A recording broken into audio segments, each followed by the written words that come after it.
पुढची बातमी बघूयात। बातमी आहे भिवंडीतली। भिवंडीच्या मानकोली इथल्या हरिहर कंपाऊंड परिसरामध्ये गादी आणि पेपर रोलच्या गोदामाला भीषण आग लागली आहे। या आगीमध्ये 3 ते 4 गोदामं जळून खाक झाली आहेत, तर 10 ते 12 गाळे जे या ठिकाणी होते ते देखील जळून खाक झाल्याची माहिती मिळते।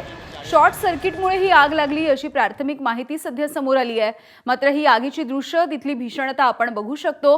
पहिला मजला आणि दुसरा मजला हा आगीच्या भक्षस्थानी गेलेला आहे आणि आगीवरती नियंत्रण मिळवण्यासाठी सध्या भिवंडी अग्निशमन दलाच्या 3 गाड्या या घटनास्थळी दाखल झालेल्या आहेत आणि शर्थीचे प्रयत्न या ठिकाणी सुरू आहेत।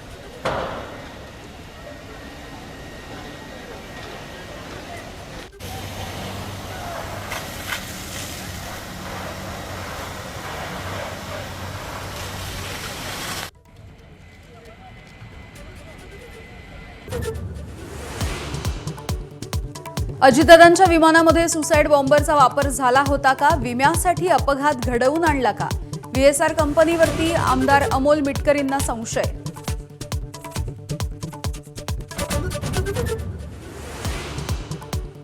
दोन्ही राष्ट्रवादीची एकत्र येण्याविषयी चर्चा झाली होती। महाराष्ट्राच्या भल्यासाठी दोन्ही राष्ट्रवादीने एकत्र यावं, राष्ट्रवादीचे नेते सयाजी शिंदेंची भूमिका।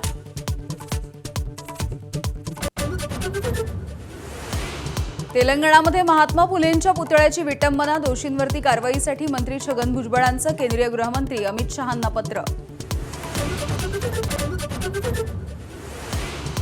भारताची अर्थव्यवस्था लवकरच 3ऱ्या क्रमांकावरती जाणार, मुख्यमंत्री फडणवीसांना विश्वास, तर उत्पादन निर्मितीवरती भारताचा भर असल्याचंही विधान।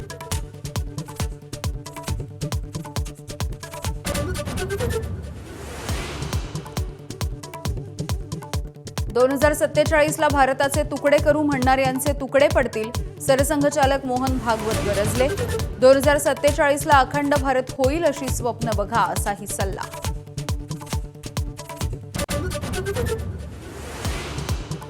जोपर्यंत जाती आहेत तोपर्यंत आरक्षण राहील, जातीभेद संपवणं हेच आमचे ध्येय, सरसंघचालक मोहन भागवत यांचं जाती व्यवस्थेवर विधान।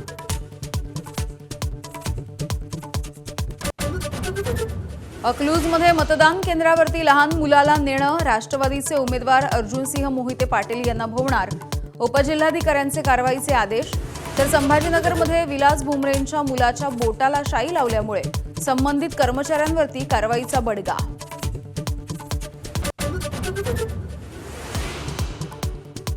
जालन्यामध्ये बनावट नोटा चलनामध्ये आणणारी टोळी जेरबंद, 1,22,000च्या बनावट नोटा जप्त, 4 जणांना अटक।